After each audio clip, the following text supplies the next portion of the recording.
So I'm Colin Campbell. I'm the general manager at Sales Hacker. Thanks for being here, y'all. If you've been here with Sales Hacker in our community events before, you know how much we value the fact that you took an hour out of your day to be here at the live version. So if you're here live, we know you want to treat it like you're here live. So go ahead, write in the chat right now. You don't got to feel like you're watching a YouTube channel. Go to the chat and then see that little blue box down there. Make that say panelists and attendees so that y'all can see each other's conversations, and go ahead and introduce yourselves. Katie's here from Jade Track. Give some shout out. Hey, Katie, thanks for being here. Who else is here? Frank from Sin 7. Hi everybody. Groves from BCC in San Francisco. Jay in San Fran. Brian from Opus. Usually we got some international presence. I'm waiting for like somebody to be from Prague. Tyler from Fractal, in a basement on a hill. It's a nice image, Tyler. Thanks for being here, everybody.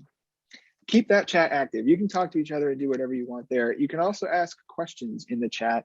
I'll keep an eye out for them, and I'll make sure that our panelists get them. Right? Let's get into it. So here's what we're talking about today. We're talking about creative approaches to alignment in a hybrid world.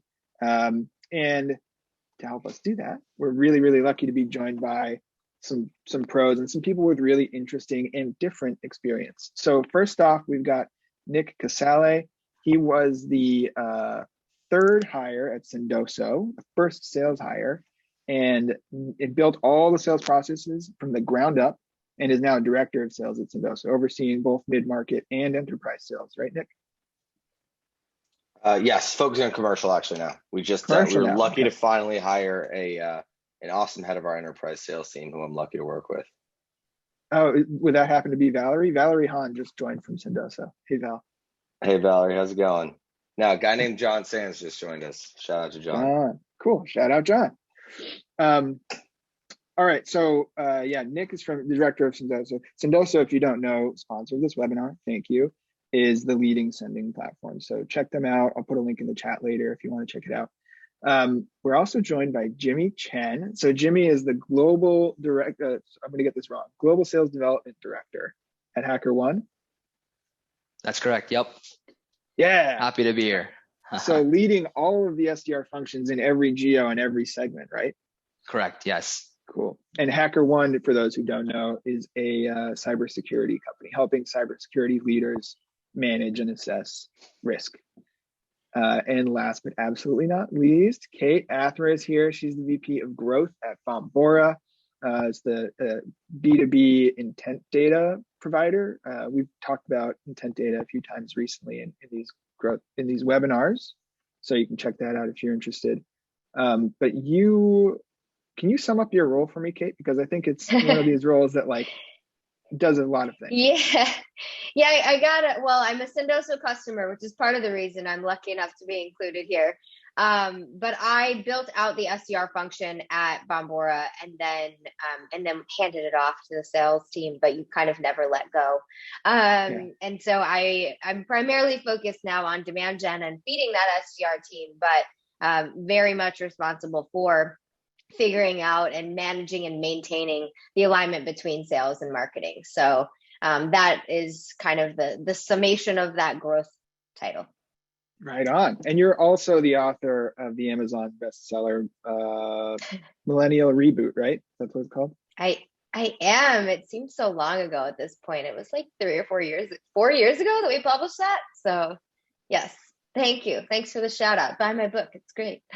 Yeah, buy the book. It's great. Okay, so we're talking about alignment. Let's get into it.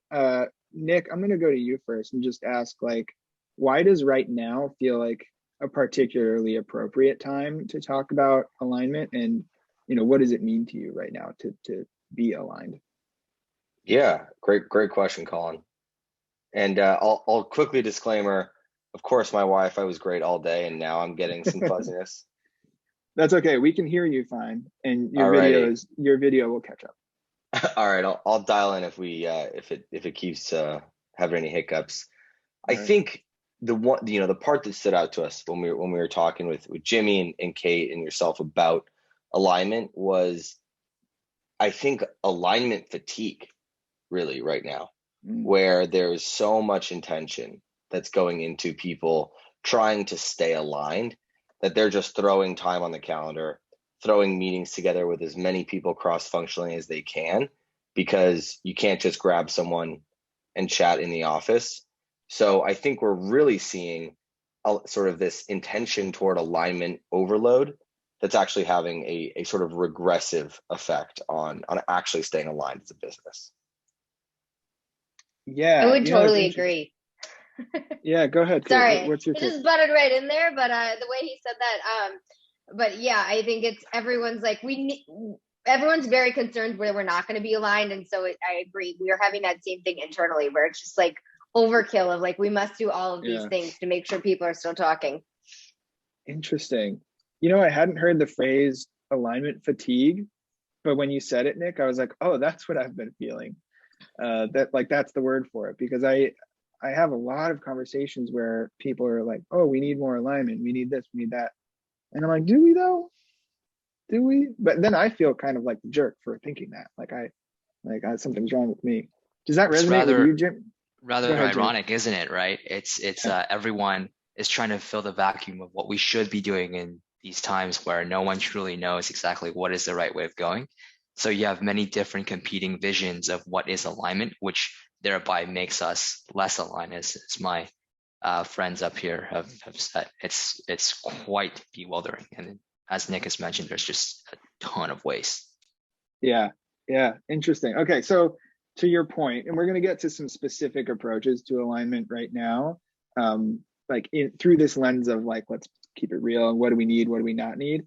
But real quick, just to make sure we're all talking about the same thing, because alignment is nearing buzzword territory, as we've noted.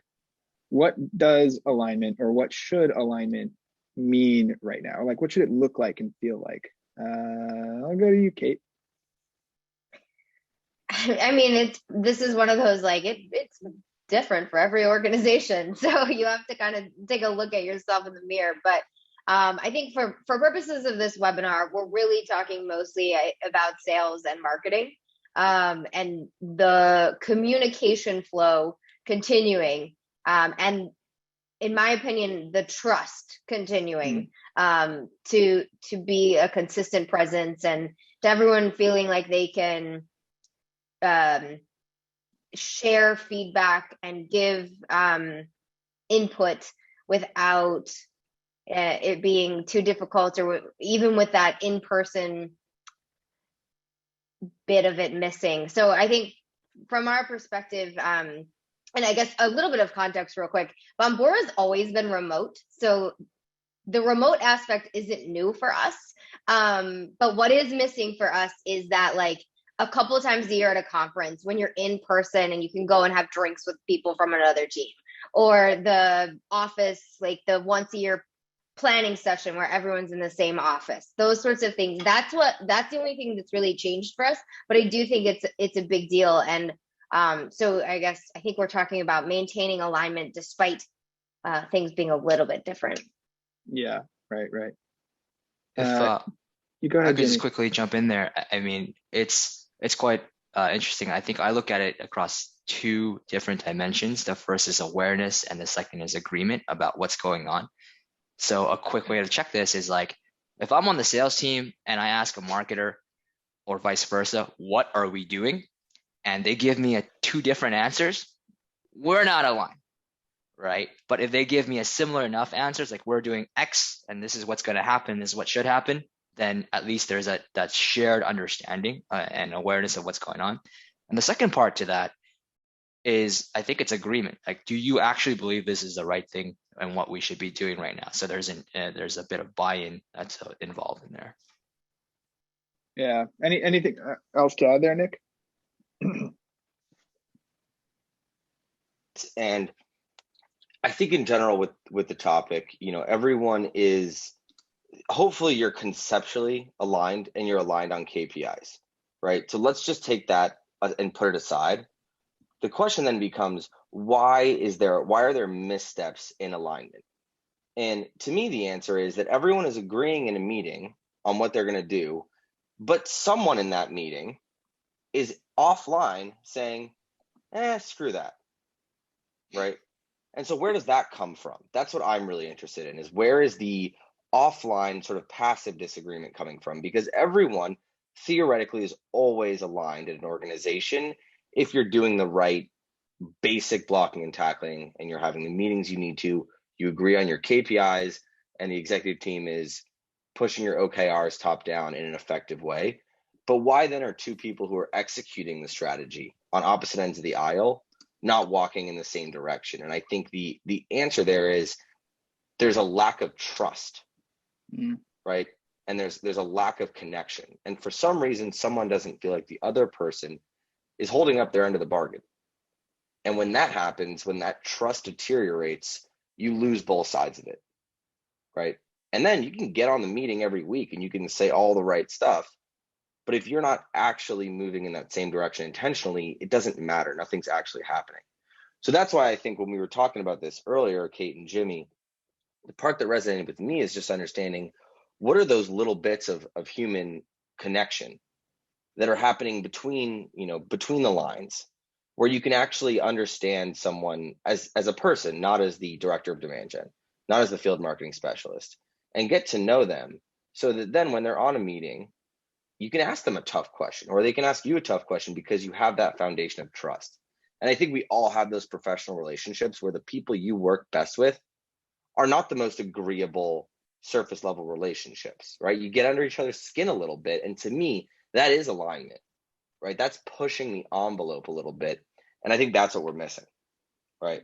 So I'll sort of wrap my soapbox up with a couple tips on my end that I think we can get more specific into. This is sponsored by Sendoso. I'm actually not going to give any Sendoso related tips, so my marketing team's going to kill me. But number one, this is one that we started doing a lot. Ask yourself if the meeting on the calendar, first of all, has to be on the calendar. Let's just assume it does, though. I'm sure not all of them do. Second is, if it's a one-to-one meeting, why is it happening on Zoom? Can you get on the phone and can you walk around? Really interesting Stanford study that happened this year talked about 4 causes of Zoom fatigue. And I think the Zoom fatigue and the remote fatigue is leading to the lack of alignment and people just going through the motions on Zoom for 9 hours a day. But if you can and you have a meeting with someone, get on the phone and go for a walk. You'd be amazed at how much you talk about that has nothing to do with the actual project at hand and how productive that'll be. I think I'm frozen, but I don't know. Your video is choppy, but it's okay. We heard that point, and it's a really good one. That's something that even actually at the start of the pandemic, I was doing that more often. And what am I saying? Pandemic. I've worked remotely for 2.5 years now, so I was doing like the walk and talk one-to-ones a lot. And then something changed in the last year, and I just started defaulting to Zoom. So that's a really good point, Nick. I mean, the Jimmy, Zoom's already open. That's why you're defaulting. Yeah. You can't. I feel like I'm coming hot off of one meeting onto another, and then another, and then it's a one-on-one, and I'm like, I'm already here. Keep rolling. But I think something that I've been doing very similar to what Nick said, with the people that I really need alignment with. So, for example, our head of sales, I have an informal call scheduled. This quarter, it's called Gins and Wins, and we drink gin and we talk about stuff.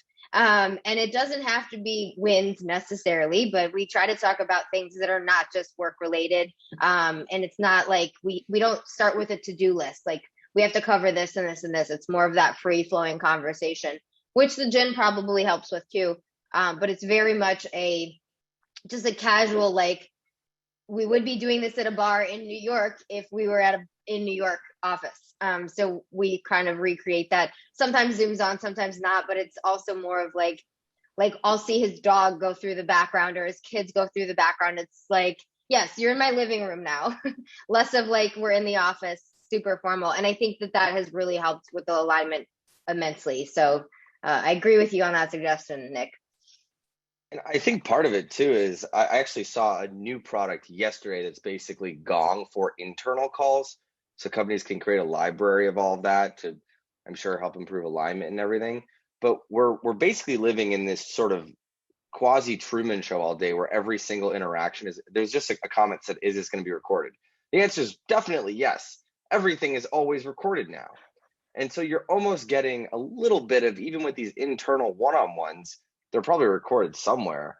There's a little bit of like a Truman Show-esque vibe going on.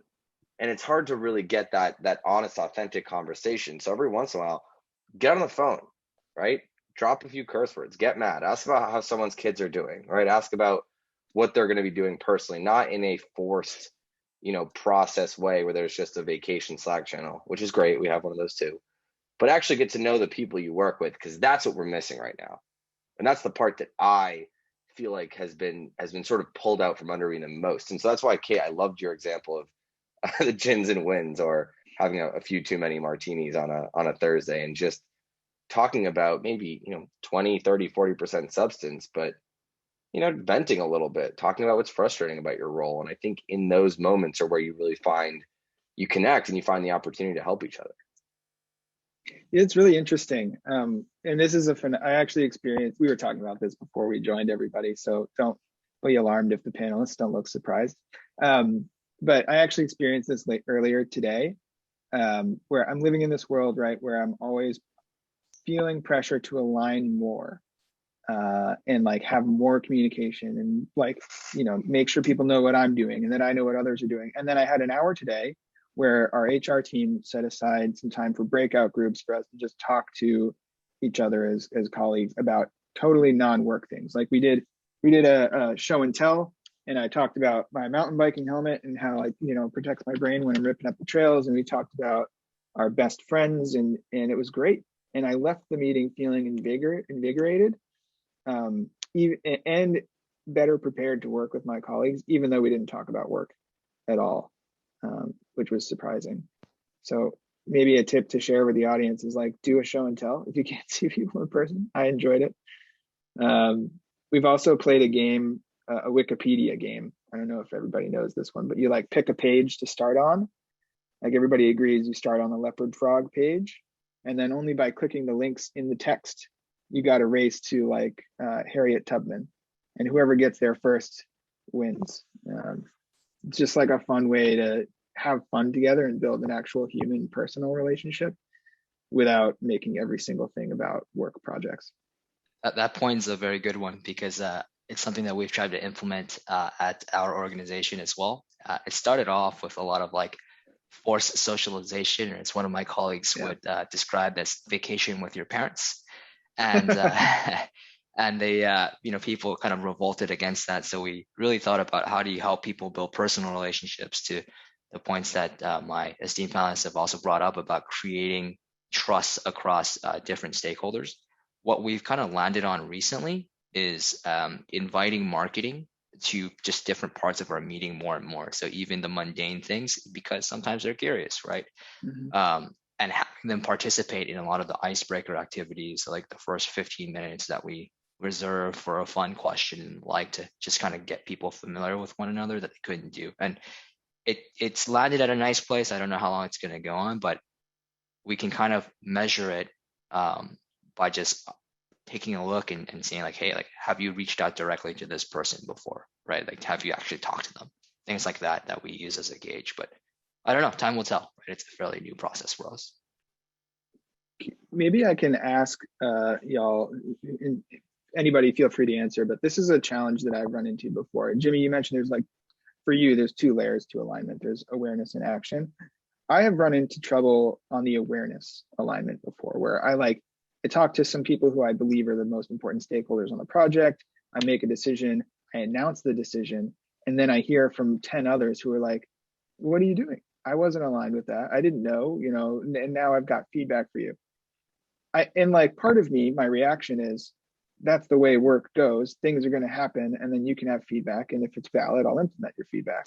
And part of me also understands their wish to like have awareness of decisions before they happen. How do you navigate that? What, like, am I doing something wrong, or, what should I do instead? I wouldn't say that you're doing anything wrong per se. I think it's a matter. I don't think that this is a unique problem to our new digital environment or whatnot. I think it's just fundamental communication challenges that you run into just regularly. One thing that's been helpful for me is really kind of, because I have in the past been able to develop a personal relationship, it's understanding exactly how people like to communicate, what their styles are, and make those adjustments, right? Because unless they fully understand in their words and have some sort of commitment to execute against that, you don't really have very much going on. So it could be changing up the channels, it could be the frequency, it could be the tone, right? Like as like a manager or person making decisions, just being receptive of that, I think, and making those adjustments. Anton had a good point in the chat that that's what happens when you don't have investment in the alignment. Like if someone hears about it, but they're just tuned out or doesn't understand or care until they actually see the result. That happens a lot. And Anton is great. I mean, he's had like a team of like 100 SDRs. So trust me, he's probably speaks from great experience there. Fun fact, Anton was my first boss out of college.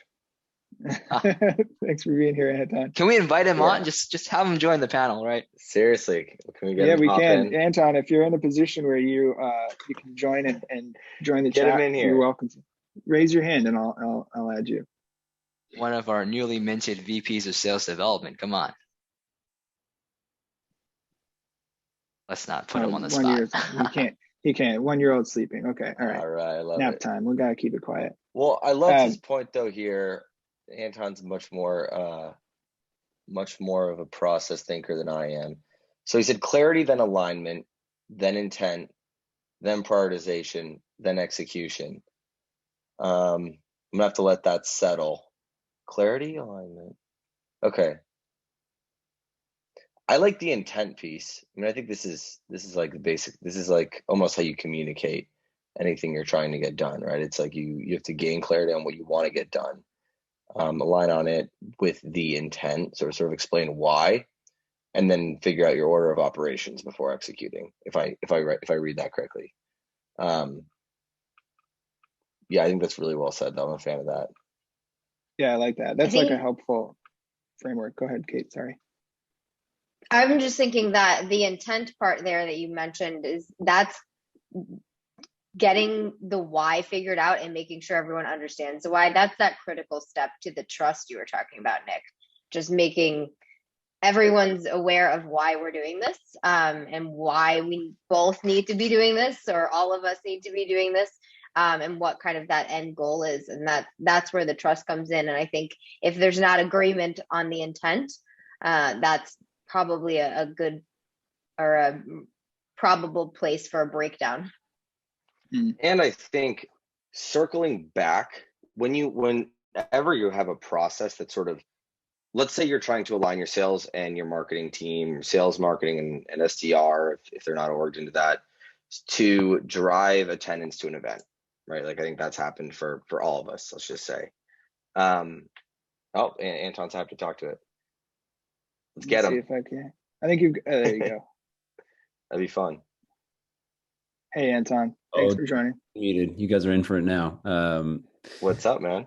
Hey, man. Good to see you. When I heard Jimmy and Nick were both on this call, I thought I had to reach out. Yeah, nice to meet you, Colin and Kate. Just quickly, I thought I'd add that because I'm now back rebuilding an SEO org, and so for me, yes, alignment is incredibly important.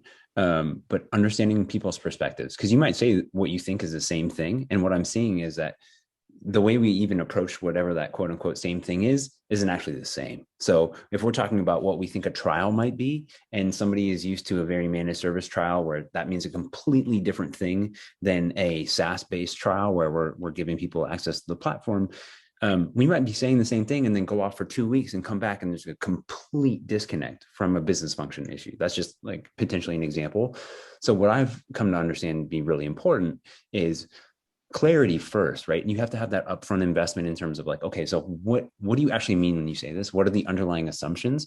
What are we really saying? And trying to kill all the buzzwords out of it, because that's what tends to color our experience in a different way and create this lack of alignment.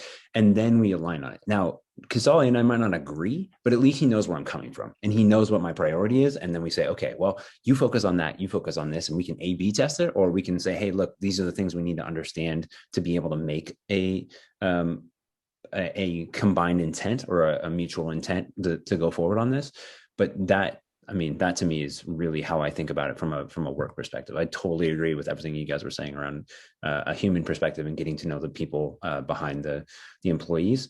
But when it comes to that, that's where I'm investing all of my attention and time is really, and again, take this from a guy who's now at a seed startup, but where I'm spending all of my time is around clarity and then that alignment. Because if we're aligned on intent, then it's just the how, and that's the fun part. But we got to make sure that we're aligned there, because the disagreements tend to be a lot smaller on how if you're agreeing on what and why. Anton, what do you think is true of a seed stage startup or a public company when it comes to alignment, let's say specifically between you as the leader of the sales development org and the leaders of the sort of sellers and the marketing teams? So I think, not to double down on it, but you said something around OKRs and KPIs being aligned. I think that is something that even at a large company, like more people will accept, and maybe there's some communal agreement there, but really understanding the why behind the what, right? Understanding the why that the KPI is what the KPI is, because I've seen a lot of times still marketers will come to the table and say, oh, well, this is the way that it is because the MQLs need to be this, right? And so you kind of find people peeling back the onion because their clarity is different than somebody else's. And I've seen that when I'm managing a team of dozens and dozens across different segments, people come to that with different perspectives. And so understanding the perspective behind the person, which, yes, you get it in some ways in water cooler conversations that now none of us are getting, but really understanding where that person is coming from is super important, right?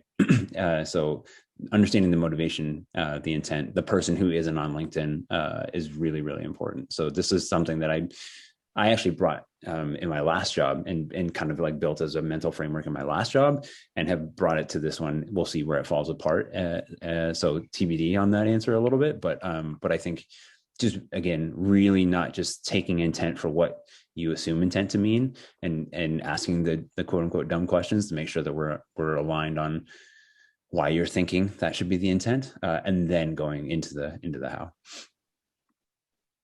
And I think, on a human level, that also makes people appreciate, oh, he's trying to understand why I'm thinking what I'm thinking, not in a challenging way. And there's some salesmanship there, but I think it's really just about making sure that hey, I really want to make sure that I'm aligned with why you're thinking of this or how you're thinking about this, so that I can match with you. Because again, in a scale company, it's really easy because we're all in a very small boat trying to row together. That becomes a little bit more of an abstraction, but I think still creating those personal connections is something that, thankfully for all of us in a pandemic, people are looking for. And the context around it and paying it forward helps to build that trust as well, right? Because there's always this elimination of like, hey, like I'm not doing this because I'm self-interested in marketing or in sales to want to, puff my numbers up and look awesome. It's actually because there is a logical flow through which I process XYZ information. This is my current level of understanding. Help me understand this. Yeah, the running analogy that you guys who have worked with me know that I'm the king of probably terrible analogies, if I can anoint myself that, is like I'm trying to show you where the edges of my puzzle pieces are, right? So you know where I need to fit, where my deficits are, you understand what that looks like, because that's really then the glue that it's like, okay, cool. I already know what Nick is going to think of what I say here. And you start having this internal, I've like brought Nick into my internal dialogue. You were my first hire at TalkDesk, right? Like we had a really, really close relationship, and you did amazing things, and we were able to operate without communicating at some points. And I knew exactly what he was doing because we had that initial buy-in and we had that initial alignment, which made everything else a lot easier. Vincent and I used to sometimes just go back and forth making analogies for the same thing and drive people crazy. That was our gins and wins. That was our gins and wins. Yeah. Exactly. So I think if we can boil. Oh, Nick, we lost your audio, my friend. You boiled too hard. You boiled too hot, too hard, too hot. But I have a question. I don't know if Kate might be the one to answer this. Anton, feel free to weigh in, or jump off and go hang out with your daughter if you need to. Oh, she's down for a nap. You've got me now. I'm kind of curious about as an organization grows, right? You said it's easy when it's small, Anton. You're all kind of together. There's like 10 of you. As an organization grows, how do you decide who to align with? Because it can't be everybody. And does it always have to be top down? Like if you don't have access to executives, can you generate alignment? What do we think? Well, let's see. We're a 200-person company, so we're still in that small enough that you can access everyone. I think that though we definitely do feel we feel it coming. Like it started to be where not everyone can be on every meeting. Not everyone knows what's going on. And I think there's certain people in organizations that just sort of naturally are good at connecting across the organization. And I think I typically look for those people and then I try to connect with those people and be really closely aligned with the ones that sort of know everything that's going on, or at least a little bit of everything that's going on. I mean, I do have access to the executives. Our co-founder, Mike Burton, is typically that person. He's the one that's reaching all the way across. He drives us a little crazy sometimes because he's like, what's going on with this and this and this? And he's like always needing these updates. But at the same time, you're like, but someone has to know all of this. Someone has to be that connector. And so I think staying close to that person is helpful. I'm also I'm communicating really closely to kind of everyone at my level on a pretty regular basis in the marketing and sales organization. And then I can kind of visualize the chains that they all have to the other people. So for example, I speak with Millie, our head of product marketing, a lot. And I know that she knows everything that's going on with product. So she can kind of give me the quick rundown. And so you kind of just think of it as these like chain connections across as you get more and more people. But yeah, like I said, we're kind of just getting to that point where not everybody talks to everybody. Yeah, and you have to trust them. Yeah, well, yeah, it does come down to trust at some point. I was employee number, I think 330 something at Outreach, and we're now pushing 800. And so we're definitely starting to feel this. And I especially am starting to feel it because community is so naturally broad. Like we have to interact with sales and marketing and support and success and product. It reaches across the whole organization. So it feels like the whole job is just aligning and realigning and realigning. And I actually rarely get to execution stage as an individual. My team is great. So it's interesting. Anybody else has thoughts on that pain point? Help me out. Just really quickly, I think you look for the same people that I was talking about earlier that are investing in putting themselves out there, right? So you're not going to be able to go to every single person and understand whatever. We aren't census takers, but you, as a leader, you want to invest in giving people opportunities to show their puzzle pieces, and that can take a myriad of different forms.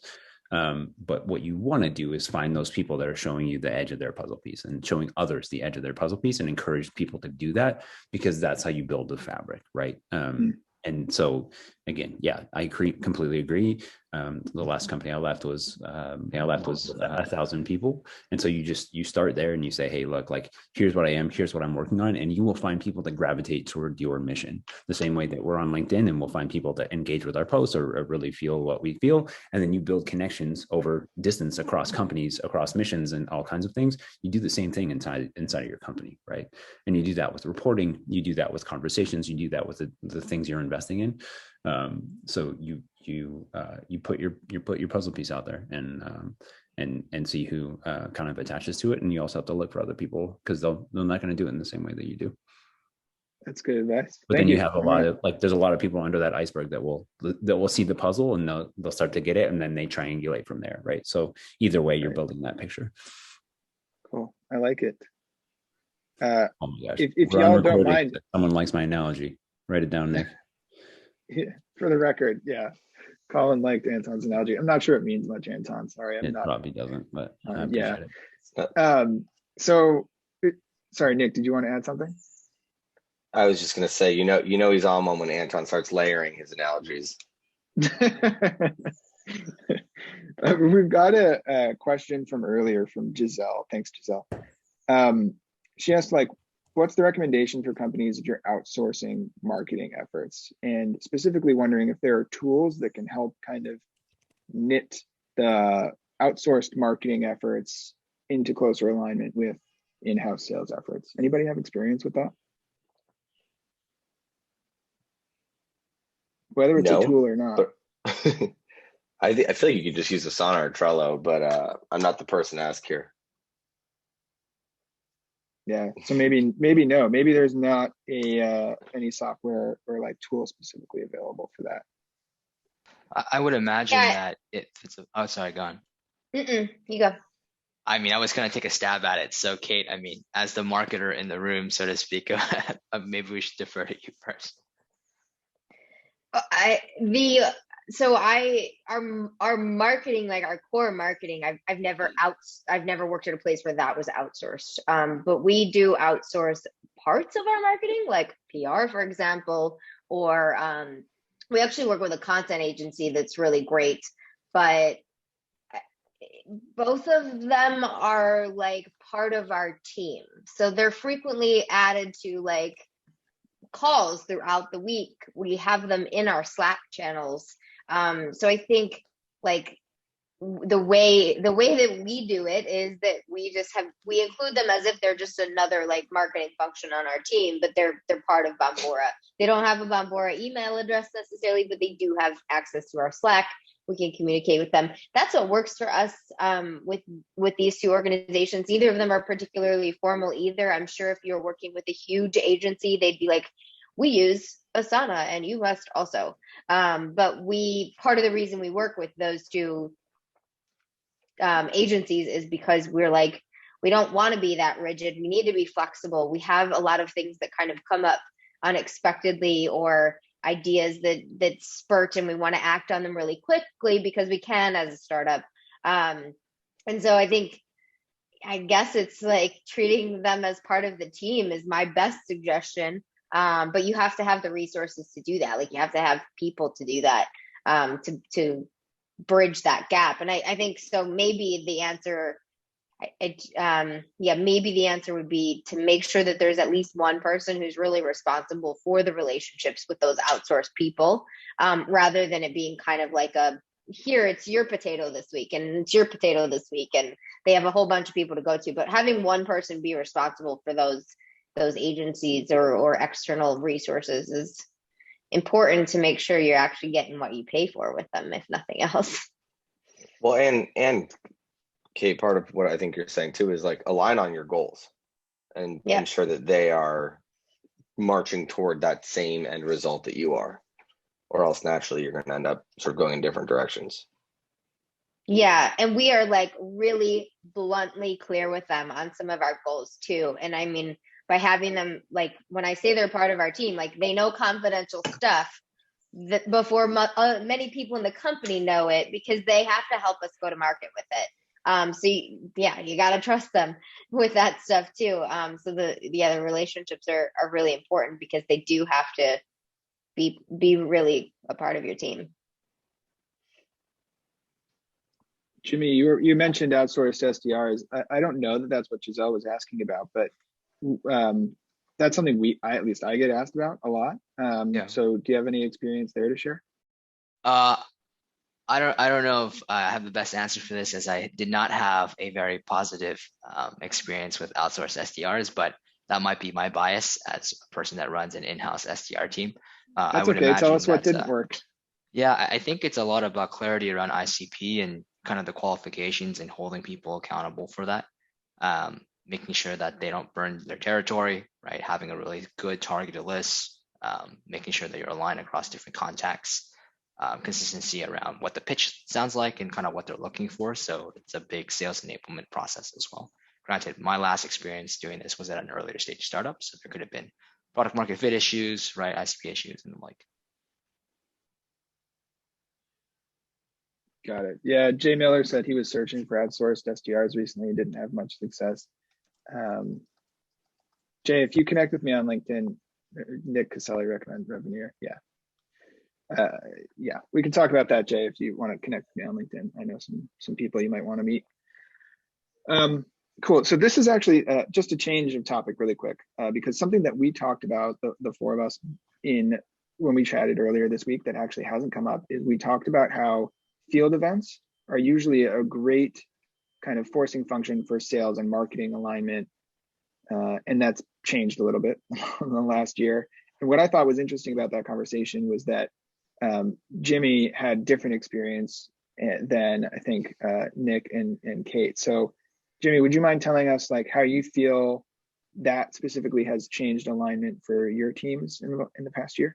Sure. I think we're able to deploy our effort and attention in a more agile way. So what I mean by that is, whereas in the past we'd be able to send perhaps 1 or 2 SDRs to an event, they would staff the booth, try to have conversations and the like, and there's always some, back and forth with people where like, oh, hey, I saw this prospect here. I think this is one of your accounts, versus actually being able to not automatically, but instantly get the right person on our side of the business to interact with that person, which has been an advantage for us. It's also allowed us to, and I think it's no surprise to anyone on this call that events have varying levels of value and success. So perhaps ones that may not be as valuable, we can kind of redivert our resources to doing something else that's more productive. But in terms of alignment and everything itself, we've been very good about getting all our SDRs trained, working really closely with our field marketing team. So specifically having them sit in on our meetings and vice versa, knowing how the platforms work, figuring out who's playing a support role. So the people that are doing something like looking up all the names that we're running into on LinkedIn, and then checking Salesforce so that the people that are actively chatting with them are well acquainted with that information. Taking a look at the titles and really just doing a thorough research, because we're also able to cover more ground because it's digital, and usually we have some semblance of a list to work off of. Right on. And Nick, you mentioned that you guys are trying to play with some kind of unique approaches to events that feel a little bit more well aligned and almost personalized, but in a different way than I've heard about before. Can you share what you guys are working on? Yeah, absolutely. So ton of credit to our head of our field marketing team, Shruti Kumar, who basically came up with a plan. Part of what we were struggling with was our sales reps used to love events because they knew they would get to meet a few clients, they'd be on the ground, they'd be in person, you get to go explore a new city, which can be fun too if you're a little bit of a younger sales rep. I know I used to love going to events and traveling to new cities and things like that. And then all of a sudden you're asking sales reps now to join effectively a long webinar, and they get nothing out of it, right? Or if they are going to get something out of it, they don't believe you, and they're going to burn a day and man a virtual booth, which just means they stare at their computer all day, and then maybe people pop in and maybe they don't, maybe it's their account, maybe it's not. So what we've done is we basically said, rather than trying to force all of our sales reps to drive people to maybe one huge main event a quarter, we'll still do the big event. Maybe we'll do it once a year, twice a year, but we're going to do small sort of quote unquote regional events for each sales rep. So actually any AE can put in a request. They have to give, I believe, 6 weeks advance notice. They put in a request for a micro event. It's up to, I believe, 20 people. We host it on Welcome, which is a virtual event platform we use that makes it feel more like an experience. And we book a true experience. So we can book either like a private concert through So Far Sounds, or we'll book a like oyster shucking with a Michelin star chef, and then we actually send them the oysters. There we go. It took me 45 minutes, but I pulled in a Sendoso plug. Shout out to me. So we'll actually use our platform. We'll send them the stuff that accompanies the experience. So all of a sudden, instead of trying to drive what is, VPs of demand, CMOs, instead of trying to drag them to an event where some may not be relevant, we're actually saying, hey, we're going to pull 5, 6, 7 other CMOs into this event. We're going to learn about this wine from this region, even though I think the wine tasting thing is a little played out. We're going to do something that's cool, something that's intimate, something that's fun and exciting. Maybe it's a Friday afternoon, Friday at like 3 when there's really nothing else going on anyway. And you're just going to have a conversation, and we'll do something kind of interesting. But that way, the AE wants to be there. They're actually connecting with their people. The experience is unique. It's a draw. It's not just a content-filled experience. And then everyone is actually excited to be there instead of feeling like they're forced onto another meeting. So that's one thing that I'm super fired up that we're going to start doing. And just initially, we had a ton of interest from the AEs on doing this. Yeah, I love that approach. And then Kate, you had something that for me wasn't, the fact that you're doing it wasn't totally novel. You were talking about blitzes and almost creating like internal events to align people.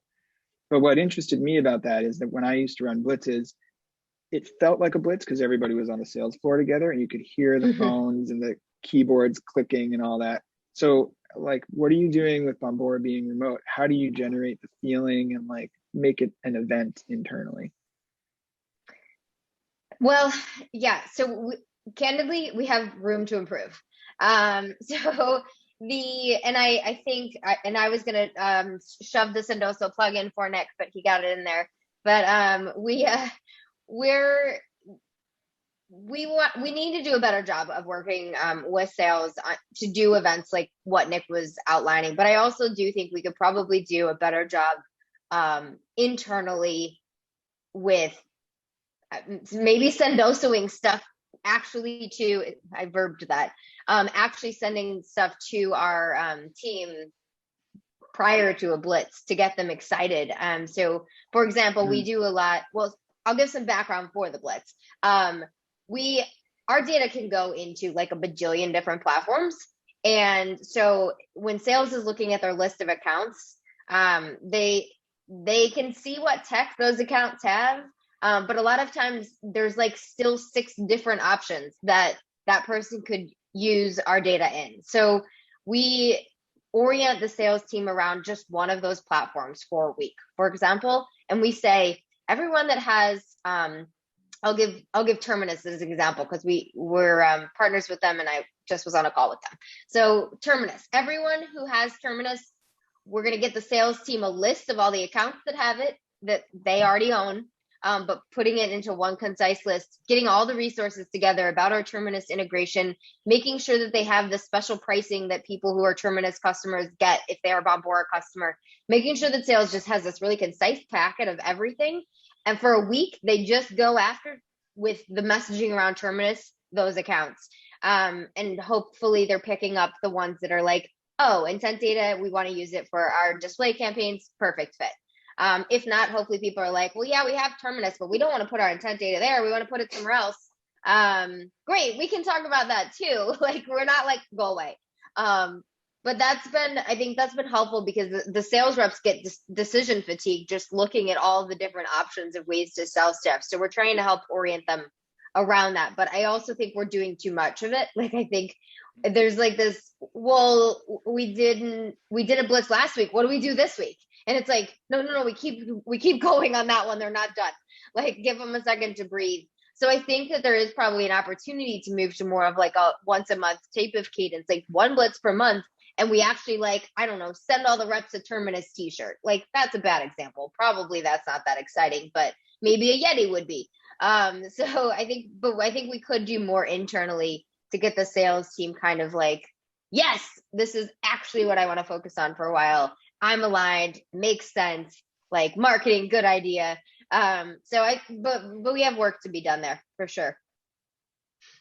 Oh, that's really cool. And thank you for being candid, saying that there's something to improve on. It's refreshing to hear, you know, in our age of like LinkedIn humble brags, somebody say, you know, I could be doing better on that.